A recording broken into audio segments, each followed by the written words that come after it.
Can you imagine a world without problems? Try for just a second. I bet you all thought of a peaceful, idyllic place where everyone's happy, smiling and relaxed. But would the world really be a better place without problems? Good morning, my name's Inés. I'm 12 years old and I'm here to show you how problems can actually form a very important part of your perfect world. We can all agree that problems have quite a bad reputation. Some see problems as carrying heavy weights on our shoulders, which pull us down as well as negatively affect our mood. To others, facing problems can seem like staring at a brick wall. But is there another way around this? Are the weights a way to test our strength?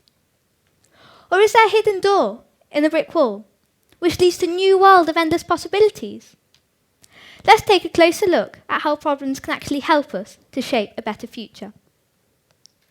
Before we begin, let's take a look at the actual definition of a problem. According to the Cambridge Dictionary, a problem is a situation, person, or thing that requires attention and needs to be dealt with or solved. As you may have noticed, there was no mention of any negativity or pessimism in that statement. No doom or gloom. So why do we always perceive problems as something negative? Well, there are some pretty good reasons for this. You may have heard of something called negativity bias. This means that as humans, our brain is trained to prioritise the negative thoughts over the positive ones. This is because our ancestors need to focus on any possible threats or dangers around them in order to stay alive. That's why, when we are faced with problems, we tend to think of all the possible outcomes. There are other psychological factors that might make us want to dodge or steer well clear from any other possible problems. And one of the biggest factors is the F word. Fear. Fear of change and fear of making mistakes. We're scared that not being able to solve a problem in an efficient way might alter the way other people view us. We might end up looking a bit silly in front of others or even lose their respect. But really, the best way to face a problem is to forget fear, welcome the challenge and get to work. Maybe easier said than done. A further reason why we may see problems as something negative may come from our past experiences, or things that didn't go well in our childhood, when we made the wrong decisions or acted without thinking things through. Maybe we don't want to repeat some of those uncomfortable and embarrassing experiences. Nowadays, we are often flooded with negative messages through social media that make us think we have problems when really we don't have much to change.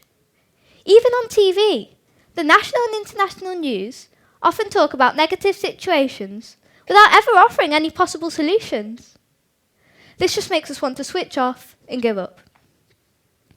In his book called The Comfort Crisis, the author, Michael Easter, used the term problem creep, first used by David Lavari, an assistant professor at Brown University.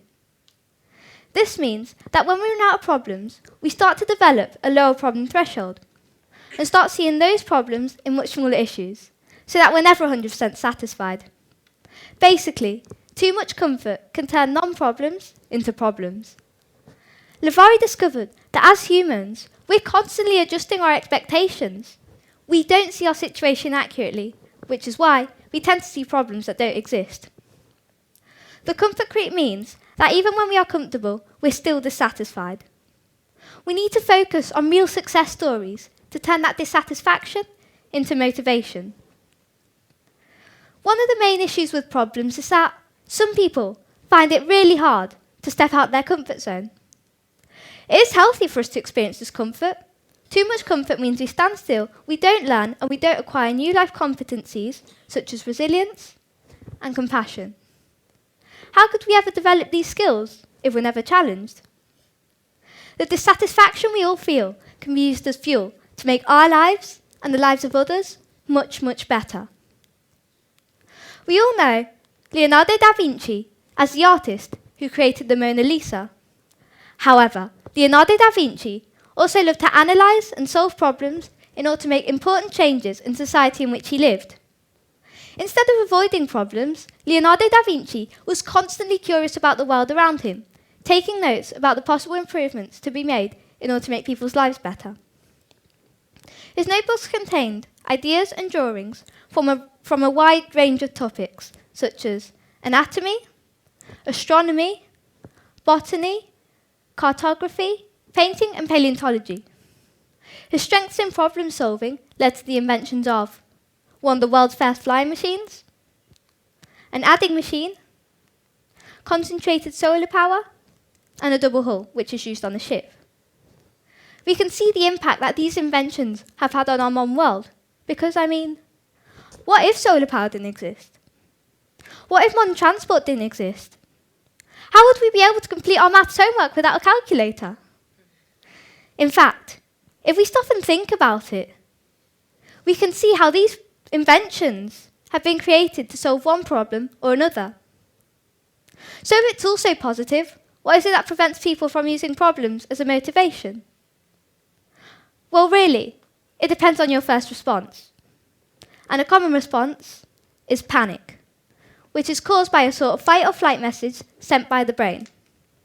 It warns us of any threat or danger to our current situation, something which will drag us out of our comfort zone. The problem with panic is that it often magnifies a problem, leaving us paralysed, stopping us from taking action. Another potential response is avoidance, pretending the problem doesn't exist, or blaming it on someone else and leaving it to them to fix. Again, this helps us make no progress. In many cases, it just gives us a bigger problem to solve later. Unfortunately, real-life problems aren't like maths equations, riddles, or crosswords. They don't just have that one solution. So that's why we need to be prepared to find the second, or maybe even the third solution, in case the first one doesn't work, or just to make the previous ones better. That's why we learn so much more from these types of problems that really put us to the test and make us capable of creating much greater things, just like our old friend Leonardo. Because we as humans have the special inner mechanism to unlock potential skills just when we need them most. So next time you come across a problem, try out these basic ideas. Breathe. Remember, it's just a change or a new situation. Step out your comfort zone to learn new things. Don't rush and take time to reflect. Think of all the possible outcomes, then choose the one that fits best. And if all that doesn't work, try something else. And above all, be proud of everything you achieve along the way. An American economist, Ray Dalio, uses the expression, pain plus reflection equals progress. So with that in mind, remember, future possibilities aren't born from the safety of your comfort zone. They are in fact, whether you like it or not, born from your problems. Thank you.